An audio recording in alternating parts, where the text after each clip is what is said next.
बिहार के औरंगाबाद जिले के बारून में धान चोरी के आरोप में एक युवक की बेरहमी से पीट पीट कर हत्या कर दी गई।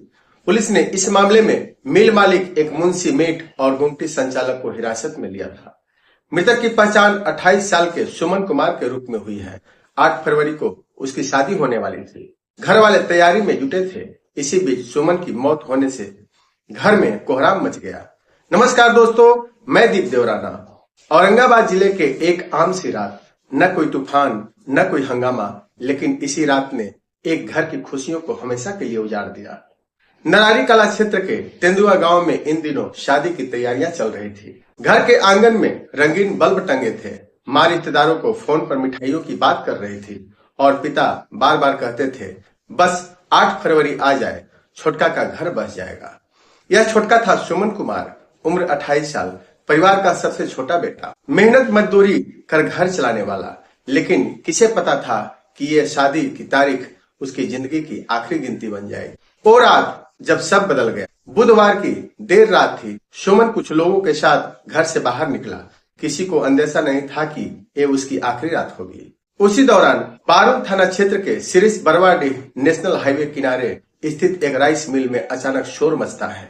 धान चोरी हो रहा है। मिल में मौजूद लोग बाहर निकलते हैं। अफरा तफरी मच जाती है और इसी भगदड़ के बीच सुमन कुमार को पकड़ लिया जाता है। आरोप धान चोरी।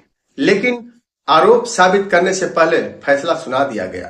कानून नहीं, लाठियां बोली। आरोप है कि मिल में मौजूद कुछ लोगों ने सुमन के हाथ पैर बांध दिए। कोई सवाल नहीं, कोई जांच नहीं, कोई पुलिस नहीं, सिर्फ लाठी, डंडे और भीड़ का गुस्सा। एक एक बार के साथ सुमन की चीखें नेशनल हाईवे के शोर में दबती चली गई। मारो, चोरी करता है। कोई चुप रहा और यही चुप्पी मौत की सबसे बड़ी साथी बन गई। जब सुमन बेहोश हो गया तब उसे एहसास हुआ कि मामला हाथ से निकल चुका है। गंभीर हालात में उसे बारून सामुदायिक स्वास्थ्य केंद्र लाया गया। डॉक्टरों ने देखा तो हालत नाजुक थी। बिना देर किए उसे औरंगाबाद सदर अस्पताल रेफर कर दिया गया। पर किस्मत अब और इम्तिहान लेने के मूड में नहीं थी। इलाज के दौरान सुमन कुमार की मौत हो गई। जब खबर गांव पहुंची तो तेंदुआ गांव शन्न रह गया। जिस घर में शादी की गीत बजने वाले थे, वही अब मां की चीखें गूंज रही थी। मां बार बार एक ही बात कह रही थी, मेरा बेटा चोर नहीं था, वो मेहनत करता था। उसकी शादी थी। पिता जमीन पर बैठकर बेटे का आने का इंतजार कर रहे थे। उन्हें यकीन नहीं हो रहा था कि उनका बेटा अब इस दुनिया में नहीं रहा। 8 फरवरी की शादी अब एक तारीख बनकर रह गई, जिसे कोई भूल नहीं सकता। घटना की सूचना मिलते ही पुलिस हरकत में आई। शव का पोस्टमार्टम कराया गया और गुरुवार को शव परिजनों को सौंप दिया गया।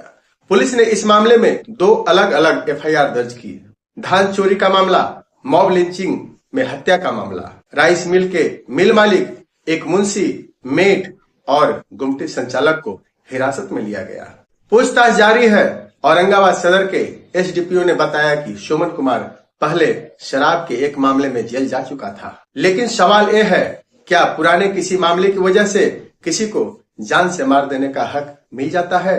कानून कब से भीड़ के हाथों में चला गया? मामले की गंभीरता को देखते हुए एसआईटी का गठन किया गया। घटना स्थल पर एफएसएल टीम को भेजा गया। सबूत जुटाए जा रहे हैं, लेकिन गांव और आसपास के इलाकों में डर का माहौल है। ग्रामीण सहमे हुए हैं। मिल कर्मचारी चुप है, क्योंकि सब जानते हैं आज सुमन, कल कोई और भी हो सकता है। ये कहानी सिर्फ एक युवक की हत्या की नहीं है। ये कहानी है भीड़ की उस मानसिकता की जो सबको सजा बना देती है। ये कहानी है उस सिस्टम की जहां इंसाफ से पहले लाठी चलती है। और ये कहानी है एक माँ बाप की जिन्होंने बेटे की शादी के सपने देखे थे और बदले में उसे कफन में पाया। अंत में एक सवाल, अगर सुमन दोषी था तो कानून था, अगर निर्दोष था तो उसका कसूर क्या था? भीड़ का गुस्सा कब तक कानून से बड़ा रहेगा? मैं हूं दीप देवराना और आप देख रहे थे एक सच्ची क्राइम स्टोरी। अगर यह कहानी सोचने पर मजबूर करे तो वीडियो को लाइक करें, शेयर करें और चैनल को सब्सक्राइब जरूर करें। हम फिर मिलेंगे एक नई कहानी, एक नई वीडियो के साथ। तब तक के लिए धन्यवाद।